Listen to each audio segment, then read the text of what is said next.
let's talk Frida.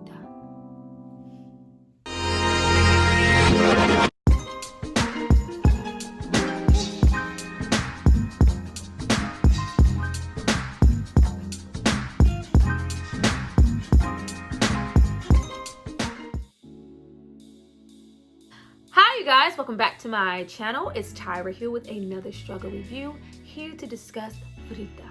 Now this movie is from 2002 and it stars Salma Hayek. Now before I get into all things Frida and her being a whole pop culture icon and why, I need you guys to drop down and subscribe to my channel and like this video. I'm going to give you guys a moment to do that, and then we're going to come back and discuss all things my first installment of movies that I love. I like how y'all was trying to sleep on me like I can only review one thing. I am well versed in movies. I can do this. Go back.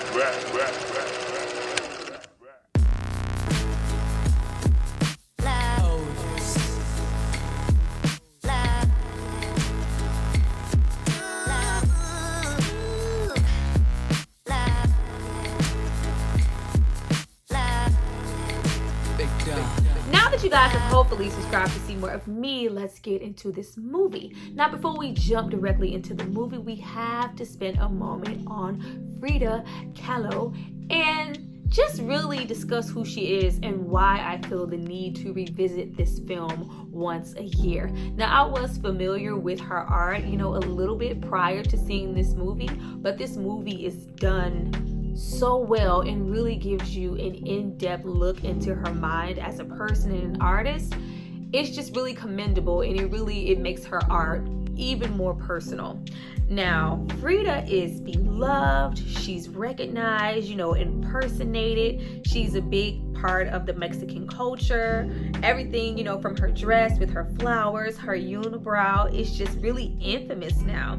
Now, the movie here is based on, her life, a bio. She is Mexican. She was a painter. She specialized in self-portraits with this kind of surreal, damn near magical style of painting. And her paintings are so recognizable. If you've seen one, you've practically seen them all. She just has this thing that she does. She's not a traditionally trained formal painter. She learned everything. She is self-taught, and the movie shines such a light on her life. Like, she led a really tumultuous life from, being a communist, her accidents, her sexuality, her marriages, her man of choice, the chronic pain she suffered in her life. Like, it's a lot. And then on top of this being a very interesting story, the movie is drop dead gorgeous. Now this movie was also directed by Julie Taymor, and she has a really deep theatrical Broadway background. And once I figured that out, I was like, oh my God, it makes so much sense. When people who are really deep into theater get into making films and bringing maybe certain Broadway things to life, it adds so much more to them. Sometimes it can be a hit because they're so used to the theatrics that are happening on stage, they don't really know when to press pause or what's just a bit too much for something being brought to film. But it was so good here, and it didn't hinder the film at all. And she also did the same thing for The Tempest, The Lion King, and Butterfly, other adaptations from Broadway that she brought to the big screen. Good job, lady. Good job. And also that last thing that really pulls you into this freaking movie. This movie is gorgeous. I feel like this is one of the most beautiful movies I've ever looked at personally. Like, it is gorgeous. And of course we accredit, some of that to the director, but the cinematography here is done by Mr. Rodrigo himself. You probably know him from a plethora of Martin Scorsese films, Wolf on Wall Street, The Irishman, things like, what is that? Brokeback Mountain.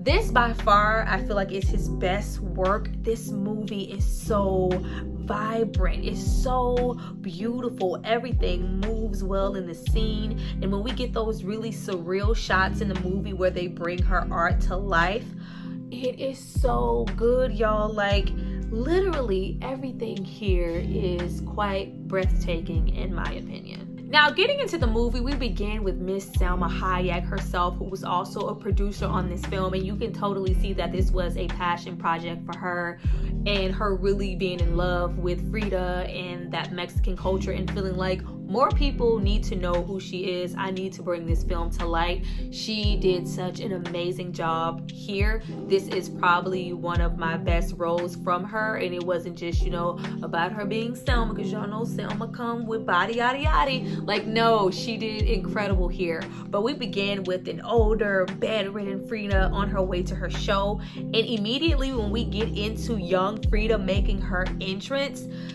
you already see at a young age she is a force to be reckoned with. She's, you know, freely speaking. She's, you know, a firecracker, a shit starter. She is all the way, even in her young age, against the norm. And not only are we, you know, sexually fluid, we getting it in closets. We don't, you know, believe in those traditional values, especially at that time, with it being, you know, that point in time. Like, who are you to not believe in marriage and feel like you can dress up like a boy for the self-portrait? Like, she was not into gender norms or what was expected of her as a young Mexican girl in old throwback Mexico. Like, no, I'm gonna do what I want. I'm gonna say what I want. And right now, I want to have sex all day and skip school with my boyfriend. I want to, you know, call out Fatso, aka Diego here, who is also portrayed by Jeffrey Rush, and he did a really good job capturing the essence of Fatso, you know, this really great painter, and, you know, this old Mexico who is beloved by everyone. He is constantly praised for his work. He's always doing a mural. He is the artiste. He's also a little bit cocky, and he also loves to paint women who he also sleeps with. We are made to know immediately Diego was about that life. Like, yeah, I sleep with women. My wife is coming in here constantly complaining about me never being home and sticking my stuff in anything that moves. But yeah, that's what I do. It's just sex. Like, oh, they were a match made in heaven. Now we also get into Frida's family life for a lot of the movie, which is so great. The movie does a really good job setting the scene and this ambiance and this Mexican rich atmosphere. Like, you really get that sense of family and feel like you're back then in Mexico. It is, oh my God, it's so good here. It really draws you in. No shorts were taking on atmosphere and ambiance and character building here. Everything is here. Getting into her family, the only one who really genuinely understands her and accepts her for who she is, she doesn't believe in marriage. She doesn't, you know, conform to gender norms. She might want to, you know, sneak off and be with her boyfriend. She might want to show up for the family picture, and, you know, that's okay. This is my daughter. She isn't going to be like, you know, her older sister waiting, wanting to have the typical marriage with children. She is different. And I love that the factor of being a painter never really entered her mind. She was so awesome at it and so amazing, but that wasn't her first thing. You know, she wanted to go off and move and explore and travel and just have the world be her oyster. But everything comes to a halt when she is in this tragic trolley accident. Like, getting into the beauty. This is such a significant part of her life when this accident happens, and this changes her life forever, ruining her back, her ability, you know, to carry children. And you have, you know, this rod go completely straight down her spine. She is severely injured, and it is shot in such a beautiful way. We have this glitter on the trolley, and it's falling on her. Everything here was executed so well. It's really one of my favorite shots in the movie of her being, and it's sad because she's being hurt, but it's shot so beautifully, and you see the beauty in her pain. Oh gosh, put it on replay. Now, after she is injured and we get into her being in that full body cast and confined to being in the bedroom, you know, her boyfriend who's willing to wait, he's going off and leaving. Things are changed forever. The plan that I set out for my life is just not going to happen. For the most part, with her being severely hurt, people didn't even think that she would walk again. And then we really get into this journey of this pain that affected her entire life. All these, abrasive, back-breaking, straightening, hanging upside down, pulling by the hair, all this painful stuff that she had to go through. Like, it's really hard to see, but you see how passionate she was, and she did not let it break her spirit. And despite what any doctor said or anybody, I'm gonna walk again. I believe in myself. Like, once we get into the inner workings of Frida's mind, and we see it's almost like this Beetlejuice, Tim Burton-esque aesthetic. You see these skulls, and the way that, her life is playing out in her mind, and you can see how she would put those things visually on a canvas, because something is like, how do you even think of this? Where do these thoughts even come from? And we get these surreal shots, and they're trying to get us into the inner workings of her mind. It is absolutely brilliant, and I have yet to see any other movie capture and go in and out of things being surreal, and we get, this cartoonish acts. Like, there's so many different layers and aspects to this movie. It's really amazing to watch.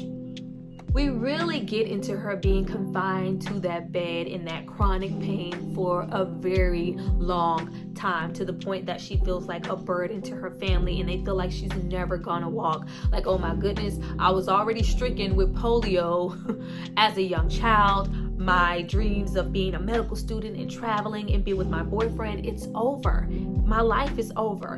But you see how strong she is. She never really gave up hope that she would walk again. And this also sparks her interest to draw, which, piques more into the painting, because the family's just like, let's give her something to do. The family was so supportive, especially her father. Like, no, we're going to put this mirror on the ceiling of your bed and you're going to paint. And with that mirror being there, that sparked the need to do those self-portraits. And just to see what she did being self-taught, it's really, really incredible. Like, oh, y'all go look at her art. Go look at it. Now, I really did like the fact that art wasn't, her first choice. She didn't really care to paint. This is just what happened through her circumstances. And even though she was painting and she did begin to eventually walk again, it was just like, hey, let me see if I can make a career. She never really initially thought her paintings were any good, which is bonkers when we see, how much her art has blossomed and how big it is in pop culture and how much she's beloved for her art. So to think that back then she literally thought it was nothing and some people thought it was weird is crazy. But the story really, really picks up when we have her going to visit Fatso, Mr. Diego, to see if her stuff is any good, and he decides to take her under his wing. Now, right away, there's, this combativeness between the two, and also this chemistry. Their relationship is so weird. Like, you ever see, two toxic people together that they like, it's like they belong together and they fit like a puzzle piece, but all at the same time, you're looking and you're just like, get away from that man. Everything about Diego in the sense of a word is toxic. Not only is he married multiple times, he sleeps around with multiple women. He is very temperamental. He's irrational. He's entitled. It's just so much. You just see all the bad qualities. But throughout the movie, you see those same things blossoming. And Frida is just like, oh, do I want them to be together or do I want them to stay? I could low-key want them to stay away from each other. But like, who else is she going to be with? I don't know. Thing about her and her personality. Once we get into him taking her under his wing and them going to this party, like, all the Frida jumps out, honey. Not only is Frida, outspoken and, she can hang with the big boys. She's taking a drink, that little situation he had with Antonio Banderas. There are a plethora of moments in the movie where the culture and the people as a whole kind of consider Diego a sellout at sometimes. And he's, painting these for the Americans. He has aspirations to do murals here and, the communists. And you're like, you're just not doing the right thing. They're using you for your talents. This is not like, we have a lot of, they bring up a lot of political issues in the movie for that time. Getting into Frida though, we get into this whole cha-cha-cha slow dance, honey. Getting into the music and then setting the atmosphere for this movie. All the good, I am a big fan of all the, I can't speak a lick of Spanish, y'all, but I know when some music slaps. The music in the movie was slapping, and it just made you want to get up and salsa, samba, cha-cha, all of that into one. But we get into this dramatic, sensual dance. Frida is so commanding and embraces all of her sexuality for both men and women. And it's all like she has this even though she's very feminine and really pretty and loves a good dress and the flowers and first of all, Salma Hayek is just fine in general, but just how commanding she is in this, beautiful sense of humor that she has. She's a little raunchy with her humor. She is just kind of out there and she's different, and he embraces all these things about her. And even though he can have any woman that he wants to, he wants her. They are so much alike and so opposite at the same damn time. Oh gosh, relationships. Now, once you have them really get together against Frida's better judgment and embark on this relationship until eventually Diego is proposing to her, it's really great to watch. You see why someone like them would want to be with each other. They have so much chemistry and so much in common. And it's, quite laughable at the point where it's just like, Frida, will you marry me? And she's like, yes, all I want in return is loyalty. Like, I want you to be faithful to me. Frida is, doing that typical thing where she's expecting, like, our relationship is different. I'm different. We're different. He's going to be faithful to me. All the while you have the wife constantly lingering around, talking about her, making herself known like he's moved on from me to you. You're not going to be any different. He's always going to cheat. He's never loyal to anyone but himself. But she goes in blindly expecting him to be different and faithful to her. Even though you have the family all around, I don't think this is a good idea. You are the bomb. And right around that time, that's when we begin to incorporate her art. They mostly, picked her most famous pieces, and we kind of see what was going on through her head and her life and her relationships for her to paint a certain thing. And it goes from it being a natural shot within the movie and becoming surreal in movement and turning and transitioning into a painting. That is amazing. I would love to see that used more often. It's so great here, and it makes her art so personal. You get, the feelings that she had while doing it. Everything is just so mutual and so genuine. Like, oh, he's like, girl, I feel you. I would have cut all my hair off too. I would have did this. Like, they really do a good job here of creating her emotions, whether it's happiness, pain, sorrow, except like we feel it all because it's illustrated so well. Like, they need to do more of this. Even though we get into the ex-wife, them starting a friendship, this is his favorite food, you have to do this, these are his children. Like, she starts to embrace everything that is Diego, and things are going well for the most part in their marriage. They're content, they're happy, they're painting, she's supportive. It's a good time, but she cannot stop the inevitable. Diego is still cheating, and he cheats on her eventually, and she's upset, she's hurt, she hates it. She doesn't want her marriage to be this way, but after long she just accepts it. Like, I let him do him and I do me, because in Frida's mind it's just like, who's gonna accept me for who I am if Diego doesn't? Diego embraces all things her, the cattiness of her, the rash humor, the lifestyle. She was, a partier, the smoking, the drinking, the sexuality, embracing the women, the painting, start a fight in a bar. Like, Frida was a raunchy ass chick. Like, everybody's not gonna match my energy, and if I have to put up with Diego cheating for someone to match my energy and for me to have a content marriage, so be it. I'll probably go off and do some shit I want to do too. And besides, Diego loves my scars. He embraces my scars. He loves me for me. I can't say that for everybody else. We both love each other's funky draws, and best believe they were funky because Diego was nasty. Now, once we have Diego and Frida travel to New York for a mural, you really begin to see the cracks in the foundation of their marriage and what, Frida was willing to accept and been, she was okay with for years in their marriage, it slowly begins to kind of chip away and just be too much for her. It is really amazing to see, you know, even how grand she is. And Diego equally, he is a famous painter also, but with what she eventually became to everyone, she is essentially really playing the background and kind of a lady in waiting for the majority of the movie. Like, it's all about Diego. It's not a lot about herself. She is just happy to be there and be that supportive part in his corner. He goes off, stays out all night, drinks, and does whatever. I'm okay with that. I do the same. You even have a scene of them sleeping with the same woman. Like, you think you can do something, I can do it better. You even have this woman go, you know, hey, you're low-key kind of better than your husband. Like, she embraced it all. You can go out and sleep with women and do whatever you want to. But guess what? I can do that too. I can licky also. Go, I'll see you later. Like, everything is okay up until the point that Frida, you know, begins to want more out of their marriage, and she also wants children. Now, you have this change going on in Diego with this grand mural that he's painting downtown, and he's been commissioned and paid this money to do so, and he's uplifted and praised all the way up until he starts to incorporate, you know, certain political figures and things into the mural that people just do not want there. And Diego is completely against going, like, no, if I painted it, I want it there.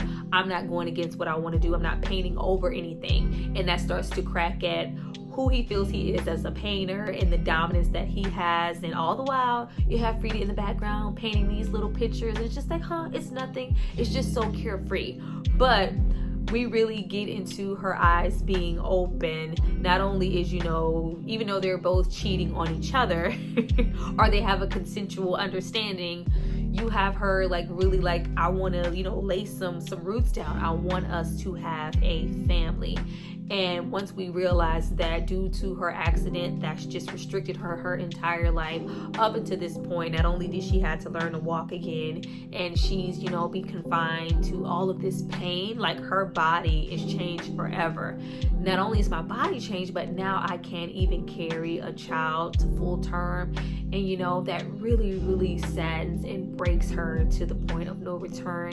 And we have that scene where she comes out and she wants to see the baby, and they, you know, Diego returns it to her, and she paints, you know, the way that she feels and about, you know, pretty much her body being broken. And it's just, you know, a really famous piece of hers. It is so oh gosh, y'all, the beauty in this film is, it's kind of like, I haven't seen this, you know, I don't want anything replicated, but just something to, they just really did a good job getting us invested in her.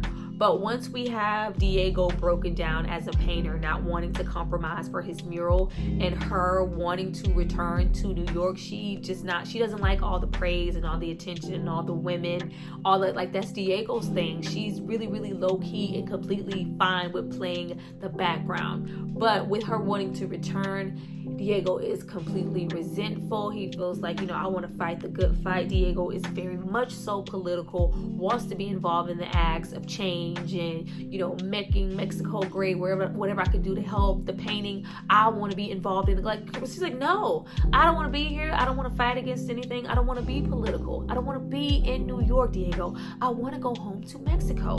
At which they do, and he grants her this. All the while in the background, we've had her sister, Christina, who's had children. She's, you know, had a really tough time in her marriage, being abused by her husband, at which Frida takes her in. Now, we always get into them being unconventional because they are not that. They are living in a home and it's, you know, completely separate. Like, they have their own space. Like, their marriage is something. But we get into stuff forever changing when Diego sleeps with her sister. Like, child. Now, at the point that we have, you know, these really horrible things happening in Frida's life, not only has, you know, Diego slept with her sister at this point and changed their relationship, she is completely, you know, down and out and depressed. She's sunken deeper into smoking and drinking. Like, all the cigarette shots of her smoking and painting at the same time, like, player, real player. But we had that happen. We've had her, you know, lose both of her parents. She is essentially alone. That nice house that was, you know, once vibrant is pretty much dead now. Like, she literally has no one. And only at this point does she really start to embrace her own paintings and, you know, have a light kind of shined on what she can do a little bit. And she starts to, you know, really come into her own. Though she is alone and depressed, she is painting some of the most beautiful, creative, eclectic things that she's ever painting. You see her body represented on canvas so much, and how she feels on the inside, and her feeling broken, her back, her womb, everything, her relationships. Like, it's now we really get into their relationship and their dynamic changing once we have, you know, Frida at this point. She wants nothing to do with Diego. She feels like he's the worst accident to ever happen in her life outside of the trolley. Like, this is too much for me. I can't take it anymore. He reaches out to her to, you know, lend her culture, her vibe, her energy, her welcoming into a politician that is coming in. He is kind of, you know, in hiding. There are people trying to kill him for certain acts. His family has been killed. He has, you know, this danger around him, but he comes to live at the whole house. They redecorate it, you know, make it a little bit more vibrant. She embraces them so much, but they begin to bond, you know, on this kind of energy that they have. They're both, you know, broken body-wise, feeling old, and just feeling like, you know, they've missed certain points in life, but it's like, I'm taking it day by day. I'm embracing where I am now. I'm happy to be alive. They are matching each other's energy and realizing that, you know, even though they both are married, they have, you know, certain things in common. And you get into Frida, hoochie ass cheating and sleeping with this woman's husband. Like, outright. She embraces the man. They're hanging out, drinking, sneaking around. And, you know, the wife gets the vibe. It's just like, no, we can't stay here. We got to get out of here. And you, like, lift your whole chin up when Diego has the nerve to be upset. How could you do this to me? Frida, like, sir, did you forget you sleep with my sister? Like, the audacity of the both of them. You have them really replicating each other's behavior, moves, thoughts. Just, they're like one and the same. And even though, of course, you are identifying with Frida for the most part, you just see how much it's just like, oh God, y'all deserve each other. But after you have her really go off and really dive more into her painting, you know, of course, this same man is shot down, and she just feels like, I need a change. I'm moving. I'm going away to Paris. Like, you even have her go, and we have a little moment of a singer with a high voice. I'm like, now y'all know, y'all could have just said that was Josephine Baker. Everybody knows Josephine Baker and Frida had a thing popping, but you have her. She's still, you know, putting that sexual, like, I love everything. I love me some women. Like, she's being all these things and really kind of open about it for that time period. And you just have her just really just sit like, no matter what I'm doing, I'm just never as fulfilled and satisfied unless I'm with Diego. I really want to get back with him. You're like, what? But you have them, you know, come together, and it's just like, yeah, I want to divorce Frida. Like, their relationship was so toxic and so like, it was just sickening to watch. Like, oh gosh, it was a really toxic atmosphere. But you see that they both recognize the greatness in each other, that even though we are these things to each other and it's so toxic, I'm my best self when I'm with you. I really just want to be with you. And it literally takes them 55 years to realize, hey, we want to be with each other. I really like the fact that we have, you know, Frida prospering in her painting. Her career is really taking off, but you have her kind of stopped in her tracks once her, you know, back begins to hurt even more. And, you know, she's bed stricken once again. You know, she has toes removed, and she had so many goddamn health problems and did not take care of herself at all. And when she's, you know, been to prison and held captive and all kind of stuff. Like, she had a really hard life, but she eventually gets it together. She lets her sister back into her life, and she is at her worst. Like, she's as sunken as she was in the beginning when she felt like she would never walk again. And Diego comes back to her at her worst. It's really a toxic ass love story.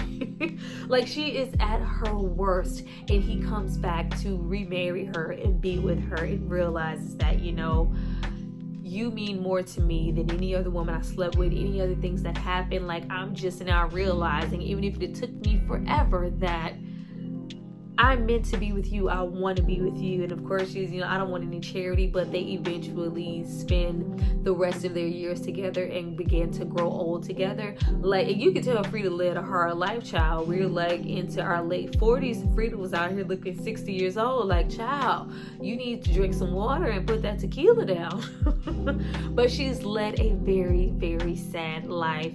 But in the end, you know, she got her Diego, kind of got her happy ending, but she ended up in so much pain. She has to take, you know, so much medication, all the, you know, the morphine to keep that back pain away. She is bed-stricken again. She can't move. Their marriage is just like, but Diego stays by her side the entire time, and she grows to accept her conditions for better or worse. And all she really wants is to have her own show. I love how they had it to where, you know, you couldn't even be profound and be loved as an artist in your own, you know, place. Like, I can't even live here in Mexico and be loved as an artist until I blew up somewhere in the United States or in France and come back. But she finally gets her own show, and she's too sick and bedridden to come. So they bring the whole goddamn bed into, like, oh God, it is just such a good movie. And it's really conflicting because you know how toxic and that they were towards each other, but in the end, you know that he really loved her and had so much to say about her in good graces, and always, you know, really supported her and knew that she would be at the point that she was at when she eventually passed away. And I love that symbolism of her, you know, I don't want to be in a casket. I don't want, you know, to be dead in the ground. I want to be cremated. And you have her last scene be like, it's kind of like she knew she was about to go. She gives him an early anniversary gift, and we end with that burning bed. Like, oh.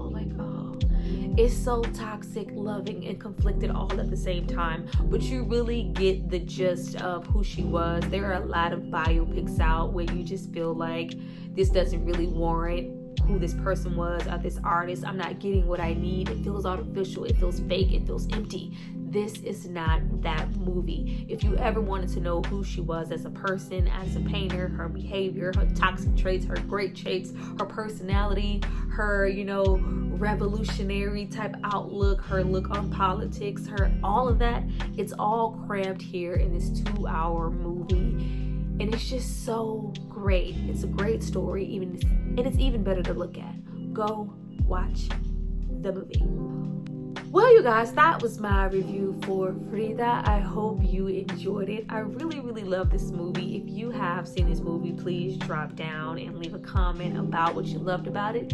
If you haven't and you know, watch the review and you feel like I sparked your interest to go watch it and leave comments then. I would really love to know, you know, your outlooks on the movie or her as a person or a painter, all those good things. Let's get the conversation going. I appreciate you guys so much for watching. I see you guys for my next video.